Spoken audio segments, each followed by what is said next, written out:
আসসালামু আলাইকুম। সবাই কেমন আছেন? আশা করি ভালো আছেন। আমিও ভালো আছি আলহামদুলিল্লাহ।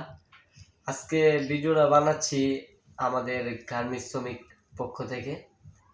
আসলে আজকে আমাদের গার্মেন্টস শ্রমিকের অনেকের ছুটি হয়ে গেছে 5টার দিকে। সবাই গ্রামে চলে যাচ্ছে। আমি যেতে পারতেছি না। সেই কারণে আমার খুবই কষ্ট লাগতেছে যে সবাই ভোট দিতে যাচ্ছে, সবার গ্রামে যাচ্ছে একসাথে। অনেকদিন পরে দেখা সাক্ষাৎ হবে, কিন্তু আমার আত্মীয় স্বজনের সাথে দেখা হবে না। 4 দিন ছুটি পেয়েছি, তারপরও আমি দেখা করতে পারতেছি না।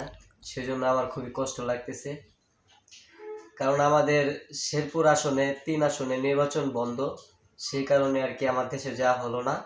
তবে ইনশাল্লাহ আমাদের নির্বাচন খুব তাড়াতাড়ি হয়তোবা শুরু হয়ে যাবে। ইনশাল্লাহ তখন আমি কিন্তু আমার গ্রামের বাড়ি ইনশাল্লাহ অবশ্যই যাব, ধানের শীষে ভোটটা দিব ইনশাল্লাহ।